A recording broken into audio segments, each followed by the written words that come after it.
Katta Maisamma Yashoda hospital పక్కనే ఉంది చిన్న టెంపుల్, రాజ్భవన్ రోడ్.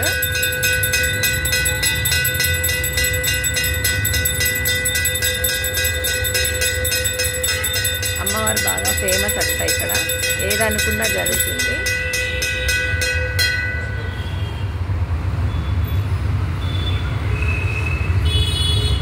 చెప్పండి, మా లేడీసే చేస్తున్నారు కదా ఇక్కడ? ఎందుకు లేడీసే చేస్తాం పూజ, ఇంకా పరంపరగా వస్తుంది. వస్తుంది మా అత్తయ్య వాళ్ళు చేసేవారు. నేను కూడా నింపుకోవడమే మీరు నా మ్యారేజ్ అయిన తర్వాత అత్తయ్య మామయ్య వాళ్ళు నాకు చూపించారు. నేను అప్పటి నుంచి నేను ఇంకా కంటిన్యూగా చేసుకుంటూ వస్తున్నాను. కానీ చాలా పవర్ఫుల్ అమ్మవారి అనుకోవడం, చాలా అంటే చాలా పవర్ఫుల్. ఎవరు ఏ కోరిక కోరినా కోరిక నెరవేరుస్తారు తల్లి. పిల్లలు లేని వాళ్ళకి పిల్లలు అవుతుంది, వాళ్ళ ఏదైనా కష్టం ఉన్నా కానీ చెప్తున్నా కానీ తల్లి తీరుస్తుంది.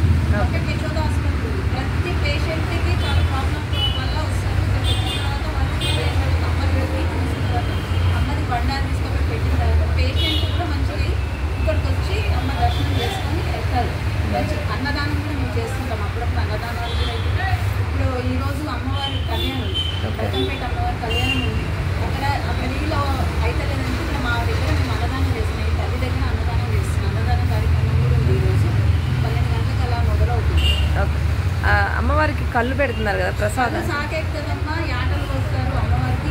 కోరికలు నెరవేరే ప్రతి ఒక్కరు వచ్చి మాత్రం ఆమె ముక్కు తీసుకుంటారమ్మా. ముక్కు తీసుకున్న ఆ తల్లికి మాత్రం ఆమె మాత్రం చాలా అంటే చాలా బాగుంటుంది. ఏ ముక్కు మొక్కండి ఆ ముక్కు తెలుస్తుంది తల్లి. మీకు ఈ వీడియో నచ్చినట్లయితే లైక్ చేయండి, షేర్ చేయండి, సబ్స్క్రైబ్ చేయండి.